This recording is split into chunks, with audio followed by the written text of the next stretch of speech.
구합니다 시간입니다. 지난 시간에는 화요일이죠. 화요일마다 조성목 원장과 이야기를 나눠보고 있는데요. 지난 시간에는 바로 빚을 어떻게 이제 관리를 할 것인가 이런 부분에 대해서 살펴봤다면 이번에는 내 자산 관리, 재무 설계를 어떻게 할 것인가 한 단계 나아가서 점검을 또 해보도록 하겠습니다. 자, 화요일의 남자 조성목 서민금융연구원장 겸 FPSB 부회장 모셨습니다. 안녕하세요. 안녕하십니까? 네. 제가 뭐 이제 재무 설계에 앞서서 이야기를 했습니다. 재무 설계는 뭐 많은 분들이 뭔지는 아실 것 같아요. 인터넷에서 보면 또 재무 설계사라는 그 직업을 가지신 분들도 또 많이 활동하는 것도 볼 수 있거든요. 재무 설계사 이게 어떤 일을 하는 그 분들인지 먼저 좀 소개를 해주세요. 재무 설계라는 것은 우선 그 현재 그 자기 재산 상태나 네. 그리고 이제 미래의 소득 이런 걸 감안해 가지고요. 이제 가족 형성기라든가 그다음에 가족 성숙기, 네. 이제 은퇴 후에 그 노후 설계까지 포함한 그 생애 주기별로 재무 목표를 세우고요. 이거를 이제 달성하도록 그 자금을 준비하고 지출하는 계획을 이제 세우는 것을 재무 설계라고 하고요. 네. 그것을 이제 전문적으로 도와주는 분들을 재무 설계사라고 합니다. 네. 재무 설계사. 그래서 금융감독원에서도 이제 2015년 4월부터 그 국제 공인된 그 재무 설계사를 통해서 금융 자문 서비스를 좀 해주고 있어요. 그 정도로 그 금융 감독기관까지도 전문가를 통해서 이렇게 재무 상담을 해주는 상황까지 오게 됐죠. 네, 아무한테나 설계를 받으면 안 되고 정말 이제 자격증이 있는 그런 분들에게 재무 설계를 받아야 되는 거예요. 잠시 후에 좀 자세하게 짚어보도록 하겠고, 그러면 이 재무 설계 말은 또 많이 듣는데 또 재테크와도 좀 비슷한 게 아닌가 싶기도 하거든요. 어떻게 차이가 있는 거예요? 그렇습니다. 재테크라고 보통 이해하시는 네. 분들이 많이 있죠. 네. 그런데 이제 우리가 재테크 하면 정말 그 우리 TV 광고에 뭐 부자 되세요. 그렇죠. 그럼 뭐 돈을 많이 모으면 되는 거예요. 그 재테크는. 네. 근데 비해서 이제 재무 설계라는 거는 그 재무 목표를 달성하도록 도와주는 겁니다. 그러니까 뭐 예를 들어서 집을 장만해야 된다. 그러면 그 집을 장만하기 위해서는 어떻게 준비를 해 나가야 된다. 플랜을 짜주고 거죠. 네. 이런 게 이제 재무 설계죠. 그래서 우리가 재무 설계라는 거는 재무 목표를 그 달성하기 위한 자기가 원하는 그 삶을 살 수 있도록 네. 도와주는 거다 이렇게 보시면 되고요. 재무 설계의 그 1차적 목표는 이제 한 개인이나 가정, 그 라이프 사이클 상에서 필요할 때 필요한 자금을 이제 준비할 수 있도록 이렇게 도와주는 거 보고요. 예를 들어서 뭐 자녀 학자금, 그리고 뭐 결혼 자금, 이제 주택 구입 자금, 네. 뭐 이런 것들을 이제 그 준비하는데 도움을 주는 거라 이렇게 보시면 됩니다. 그래서 이게 그 실제 재테크, 뭐 부자 되세요 하고는 좀 다른 개념이라고 보시면 되죠. 여러분 부자 되세요 했던 그 광고는 정말 이제 재테크를 잘하면 부자가 될 수 있는 거고, 그렇습니다. 이거는 정말 앞으로의 목표에 도달할 수 있도록 이 설계를 해주는 게 이제 재무 설계 과정인 거고. 근데 이제 재무 설계하면 뭐가 있어야 재무 설계를 할 것 같고, 그래서 부자만이 하는 게 아닌가라는 생각도 들거든요. 서민들도 이 재무 설계가 좀 필요한 거예요. 그렇습니다. 오히려 그 부자분들은 뭐 재무 설계를 안 해도 이게 노후 준비를 할 수 있고 하지만 서민들의 경우에는 더 필요하지요. 예를 들어서 뭐 지금은 이제 저성장, 뭐 조기 은퇴, 네. 또 수명까지 또 늘어나고 있지 않습니까? 네. 이런 이제 불안 요인들이 더 큰 것이 이제 서민들입니다. 그래서 서민들의 경우에는 이 선택이 아닌 필수라고 할 수 있고요. 네. 서민들은 그 자산 관리만 하면 되는 게 아니고 위험 관리까지 같이 해나가야 돼요. 그래서 서민들한테는 전문가의 그 도움이 더 필요하다 이렇게 보실 수 있겠습니다. 네. 뭐 주식도 뭐 전문가에게 상담을 받아라. 뭐든지 뭐 전문가에게 뭐 부동산도 그렇고 상담을 받아라라는 말을 하는데, 우리의 이제 재무 설계도 역시 전문가의 도움을 받으면 조금 더 원활하게 목표에 도달할 수 있겠다라는 생각을 좀 가져보게 됩니다. 그만큼 뭐 서민들에게도 꼭 필요한, 누구에게나 다 필요한 게 이제 재무 설계라고 말씀해 주셨는데, 그럼 재무 설계 그 상담에서 필요한 그 특별하게 조금 더 필요한 뭐 세대나 직업군이 좀 있을까요? 재무 설계는 뭐 우리가 어렸을 때 이제 용돈 기입장 쓰는 훈련부터 시작해서 다 재무 설계인데요.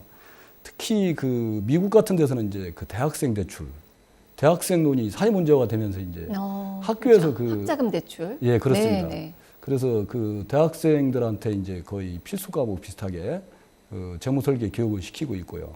특히 우리나라 같은 경우도 지금 학자금 대출이 문제가 되고 네. 있거든요. 그래서 돈만 지원할 게 아니고 네. 이런 재무 설계 교육을 같이 병행함으로써 스스로 이렇게 그 재무에 대한 그 인식을 좀 가질 수 있게끔 했으면 네. 좋겠고, 또한 그 우리 베이비 부모 세대라고 하지요. 뭐 55년부터 63년생 뭐 네네네. 이거는 사실 이분들과 저도 이제 그런 세대지만 어떻게 은퇴 보면 준비를 사실 거의 준비를 못한 못해서. 상태에서 이제 네. 은퇴기를 맞게 된단 말입니다. 그런데 이제 그러면 남은 그 자금 가지고 어떻게 이제 100세까지 버틸 것이냐. 요즘 뭐 뭐 이런 거. 120세 시대라고도 네, 하는데 그렇습니다. 50세에 은퇴해서 정말 그만큼의 시간을 어떻게들 견디시는 거예요? 그래서 이제 그런 네. 분들이 사실은 이제 재무 상담이 필요하고요.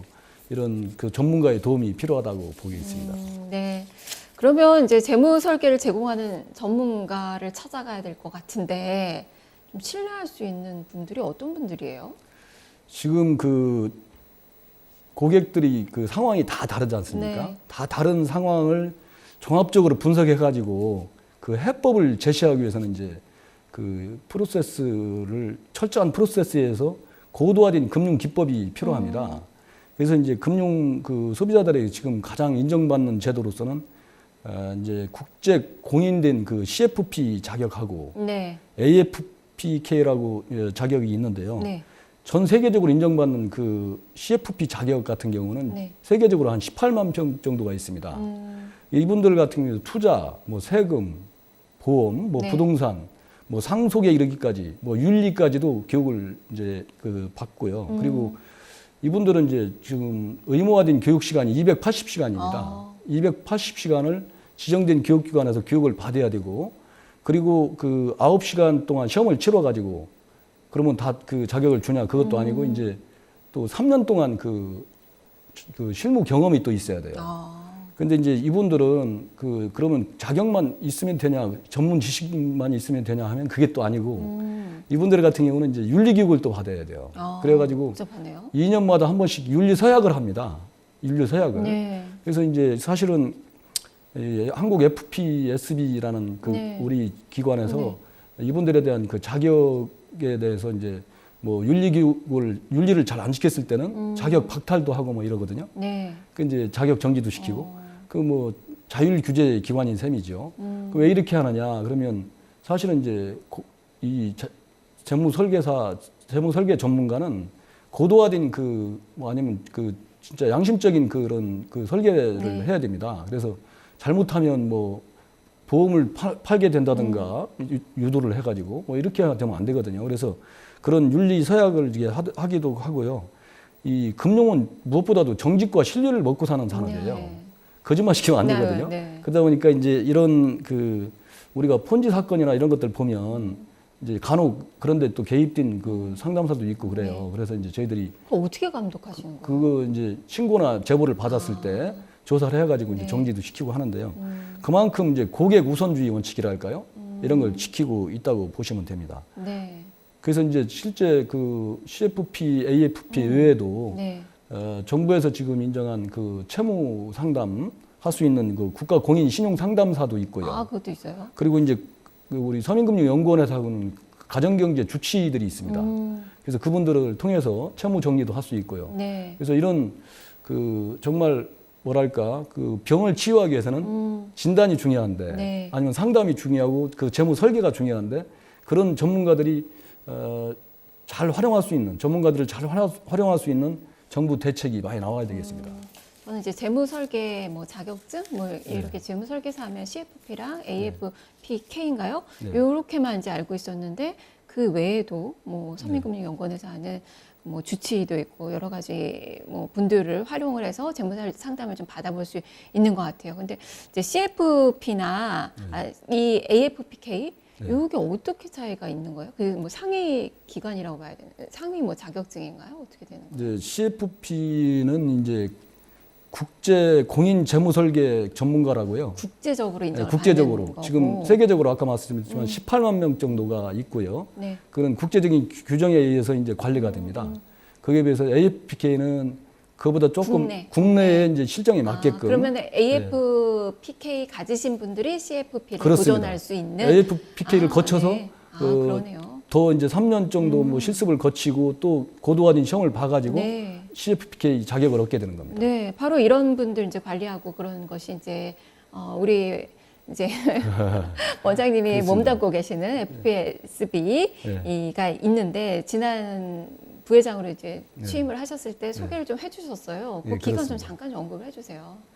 그 지금 이 자격증 가신 분들이 이제 CFPK 같은 네. 경우는 4천여 명, AFPK는 한 2만여 명이 됩니다. 네, 근데 사실 그 지금도 이제 뭐 기업 은행 같은데 이렇게 그 채용 공고에 보면 네, 뭐 CFP 자격증 우대 뭐 이렇게 돼 있고도 네네. 하고요. 전에는 이 승진하려도 이런 자격증이 필요했습니다. 네, 특히 이제 고객 상담하는 PB센터나 이런 데서는 그게 자격증이 좀 필수적으로 꼭 있어야 되는 그 정도로 네. 우대를 받았던 건데요.